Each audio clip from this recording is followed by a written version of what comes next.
वक्फ संशोधन विधेयक पर छत्तीसगढ़ में मुस्लिम समुदाय दो धड़ों में विभाजित दिखाई दे रहा है, जहां इसके विरोध में राष्ट्रव्यापी अभियान चलाया जा रहा है और प्रदर्शन किया जा रहा है।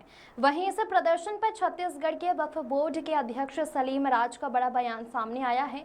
उन्होंने पत्रकारों से बातचीत में कहा कि मुस्लिम समाज के चंद लोग जो मुस्लिम समाज की ही जमीनों पर कब्जा किए हैं और वहीं इस बिल का विरोध कर रहे हैं। वहीं एक दूसरा धड़ा सुप्रीम कोर्ट में दायर याचिका के समर्थन में राजधानी रायपुर के अंबेडकर चौक पर प्रदर्शन कर लोगों से अपील में की गई है कि भारत सरकार द्वारा हाल ही में पारित वक्फ संशोधन विधेयक का घोर विरोध करते हैं। यह विधेयक न केवल भारतीय संविधान की मूल भावना का उल्लंघन करता है, बल्कि देश के मुसलमानों के मौलिक अधिकारों और धार्मिक स्वतंत्रता पर सीधा प्रहार है। इस मामले में छत्तीसगढ़ मुस्लिम समाज राज्य स्तरीय हस्ताक्षर अभियान चलाएगा।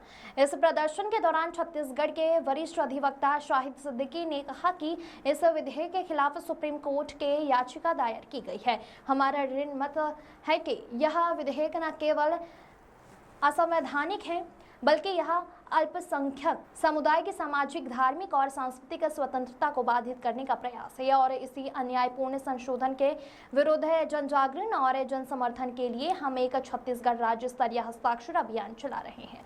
हमारा उद्देश्य है कि भारत के नागरिक इस विधेयक के दुष्परिणामों के प्रति सजग हों और अपने लोकतांत्रिक एवं संवैधानिक अधिकारों की रक्षा के लिए एकजुट होकर आवाज उठाएंगे।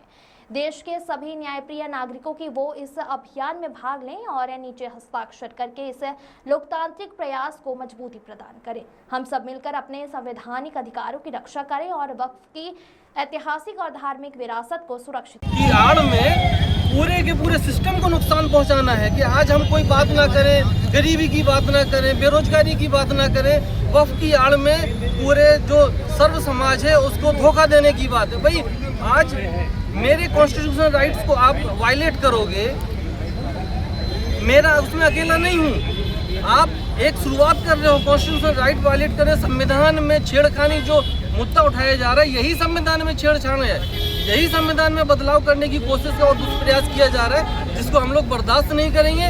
और संवैधानिक तरीके से इस बिल का विरोध करेंगे। जहाँ संभव होगा, हर संविधान के दायरे में रहते हुए जो विरोध संभव होगा वो विरोध करेंगे।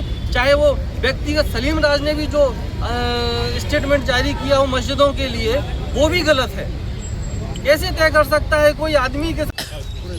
सर, वक्फ बोर्ड का मामला पूरे देश में एक चर्चा का विषय बना हुआ है। आज छत्तीसगढ़ की राजधानी रायपुर में अंबेडकर चौक पर मुस्लिम समाज इसका विरोध कर रहा है। इसको आप कैसे देखें? मुस्लिम समाज विरोध नहीं कर रहा, जो मुस्लिम समाज के ठेकेदार हैं और जो मुस्लिम प्रॉपर्टी में कब्जा किए हुए उन लोग विरोध है। समाज के कौन लोग हैं? यहाँ पर ही 15 लाख के 150 लोग भी नहीं आए। तो समाज नहीं, समाज के जो ठेकेदार बने हुए हैं और जो वक्फ बोर्ड की ज़मीनों में कब्जा किए हुए हैं, जिनके पेट में दर्द हो रहा है, उन लोग विरोध कर रहे हैं। ये गरीब मुसलमानों का हक गरीब को कैसा मिले, उसके लिए माननीय नरेंद्र मोदी जी ने कानून बनाया है और ये कानून का स्वागत करना चाहिए। ये जो मुसलमानों की तरक्की नहीं चाहते हैं, भारतीय जनता पार्टी और देश के प्रधानमंत्री चाहते हैं कि मुसलमानों की तरक्की होए, मुसलमान शिक्षित होए, मुसलमान उन्नति करें। तो ये मुसलमानों की ना उन्नति चाहते हैं ना तरक्की चाहते, सिर्फ मुसलमान को वोट बैंक और सिर्फ वक्फ बोर्ड का डर दिखाया जाता है। वक्फ बोर्ड का डर वाले कुछ बात नहीं, मुसलमान की तरक्की वाला भी। जी सर, ये जो 400 लोगों को वक्फ बोर्ड द्वारा नोटिस दिया गया है दुकानदारों को, उसमें कुछ लोगों का कहना है कि हम लोग रजिस्ट्री कराए, हम लोगों को काफ़ी समय हो गया है, तो उनके लिए क्या निर्णय लिया जाएगा? ये वक्फ बोर्ड की जो रजिस्ट्री हुई है पूर्णतः फर्जी हुई है। जो वक्फ बोर्ड ने वक्फ में दान कर चुका है 1927 में, और रजिस्ट्री आपने थर्ड लोग से करा है या उनके वारिस लोग से करा है, तो वह प्रॉपर्टी तो बिक नहीं सकती है, नहीं बिक सकती, इसलिए फर्जी रजिस्ट्री है। और ज़्यादा मैं राज्य शासन से भी अनुमति मांग रहा हूँ और यह केस CBI को सौंपूंगा। CBI सौंपने के बाद जाँच होगी, दूध का दूध पानी का पानी हो जाएगा। जी ठीक है सर, थैंक यू।